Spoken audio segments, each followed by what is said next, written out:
Shalom buat kita semua.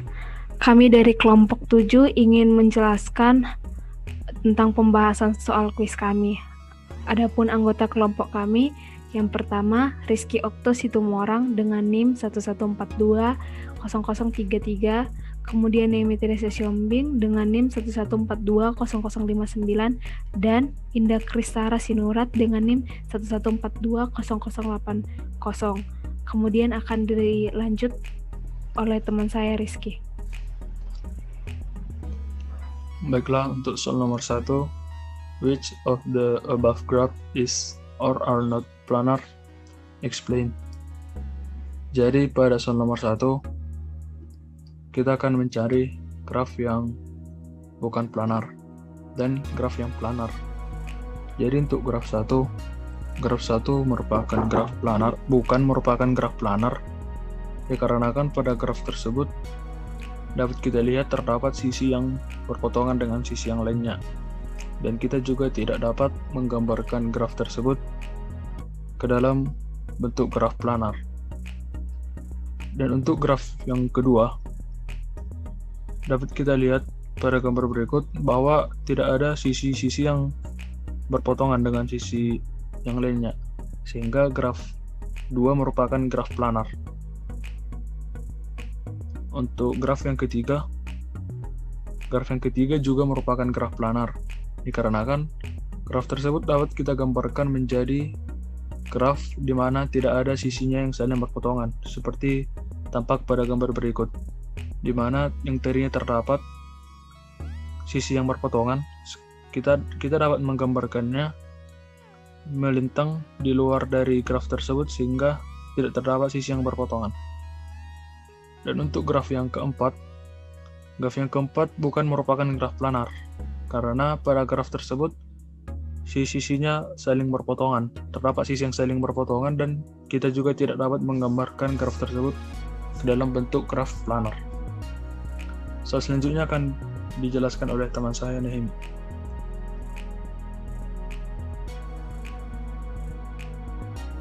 Untuk soal yang kedua, yaitu what is the number of edges present in a complete graph having n vertices? Yaitu opsinya ada A, n kali n tambah 1/2, B, n kali n kurang 1/2, C, n, dan D, information given is insufficient. Nah, jawabannya di sini kami memilih B, yaitu n kali n kurang 1/2. Alasannya yaitu karena banyak cara pada setiap timpul itu dapat dihubungkan antara satu sama yang lain, yaitu NC kuadrat. Untuk soal berikutnya akan dijelaskan oleh teman saya Indah. Baiklah, soal berikutnya yaitu nomor 3. Which of the following graph is isomorphic to? Jadi di sini kita diminta untuk menentukan yang mana graf yang isomorfik dengan graf pada soal. Jadi jika kita lihat dari optionnya, dia merupakan graf yang isomorfik dengan graf pada soal. Jika kita lihat pada soalnya terdapat 1, 2, 3, 4, 5, 6, 7, 8. Terdapat 8 simpul. Begitupun dengan option yang D. 1, 2, 3, 4, 5, 6, 7, 8. Dari gambarnya bisa kita lihat keduanya juga memiliki sisi yang sama. Begitupun dengan derajat simpulnya. Dan juga jika kita masukkan ke dalam matriks, keduanya akan sama. Jadi, graf soal ini isomorfik dengan graf yang ada pada option D. Selanjutnya dijelaskan oleh Rizky.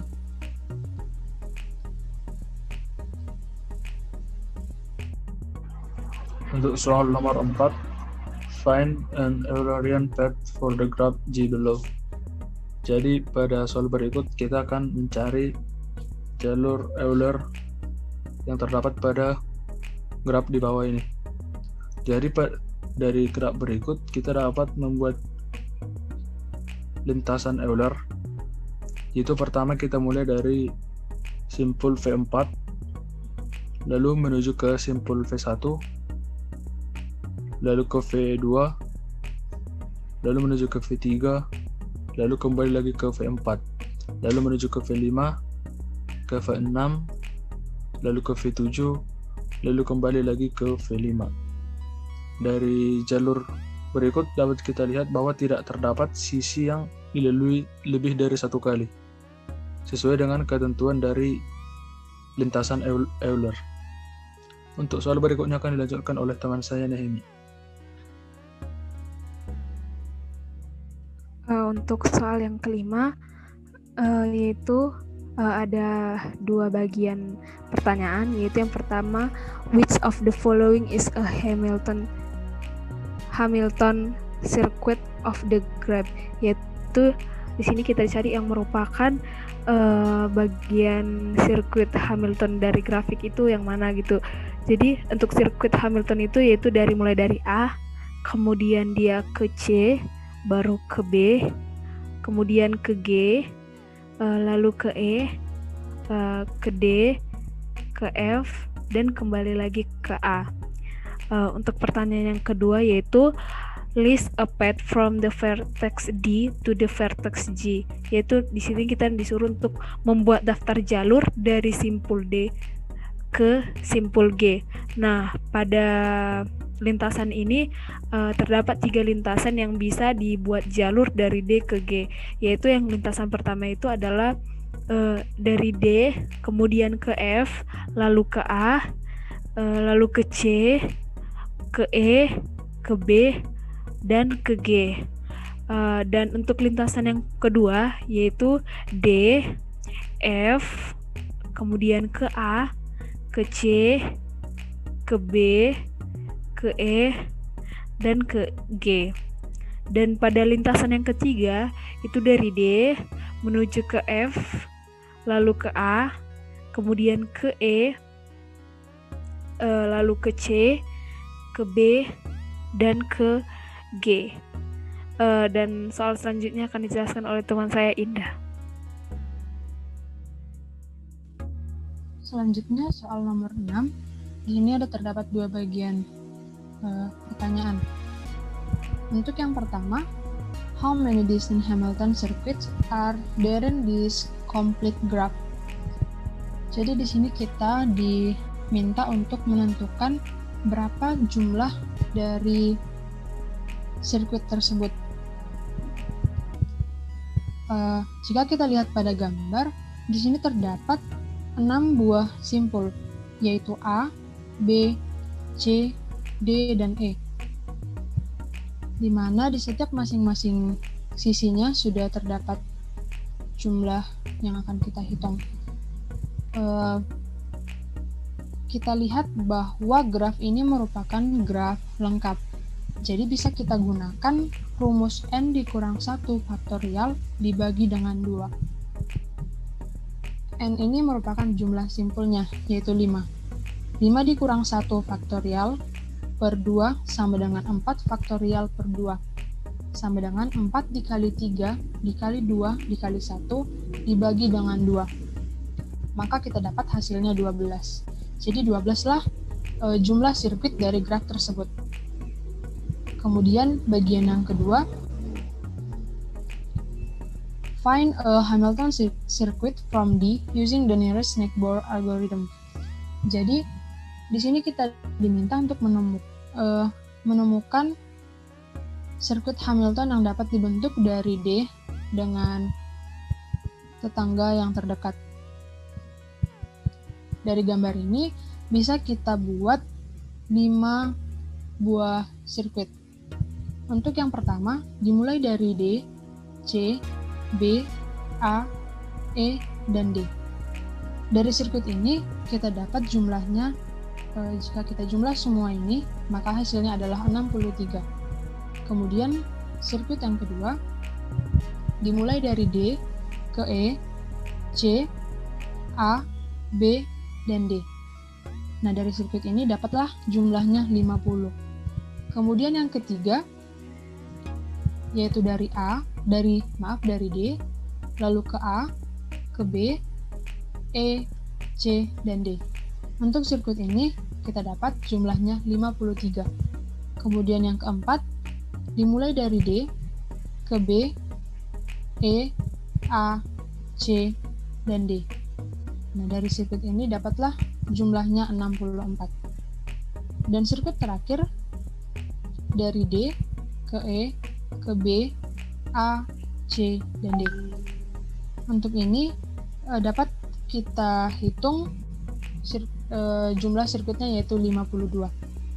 Nah, dari kelima sirkuit yang dapat kita bentuk, terdapat sirkuit yang kedua.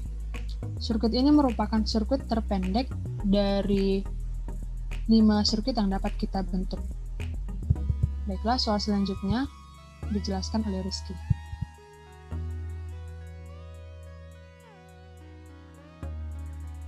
Untuk soal nomor 7, how many edges are there in the complete graph K9? Jadi pada soal nomor 7, kita akan mencari berapa banyak sisi yang terdapat pada graf lengkap K9.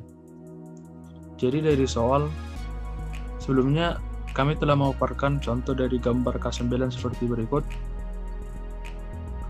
Lalu melalui soal dapat kita lihat bahwa nilai N yaitu adalah 9. Maka kita masukkan, maka untuk mencari banyaknya sisi pada graf lengkap K9, kita menggunakan rumus N dikali N kurang 1 per 2. Lalu kita substitusikan nilai N sama dengan 9 ke dalam persamaan tersebut, sehingga kita dapat 9 dikali 9 kurang 1 per 2, sehingga kita dapat 9 dikali 8 per 2. Hasilnya 72 per 2 sama dengan 36, sehingga banyaknya sisi yang terdapat pada graf lengkap K9 itu adalah sebanyak 36. Soal terakhir akan dijelaskan oleh teman saya, Nini. Untuk soal yang ke-8 atau soal untuk yang terakhir, yaitu is it possible to determine whether a graph has an Euler path or an Euler circuit without necessarily having to find one explicitly, yaitu di sini ditanya apakah mungkin untuk menemukan apakah graf itu memiliki jalur Euler atau sirkuit Euler itu tanpa harus menemukannya secara eksplisit. Ya, jawabannya tidak, karena mungkin saja pada untuk graf itu tidak memiliki lintasan ataupun pada graf itu tidak memiliki sirkuit. Jadi kita itu perlu harus mengetahuinya itu secara eksplisit. Sekian dari hasil penjelasan kami mengenai pembahasan soal kuis kami. Banyak kata yang salah kami ucapkan, mohon dimaafkan. Akhir kata kami ucapkan terima kasih.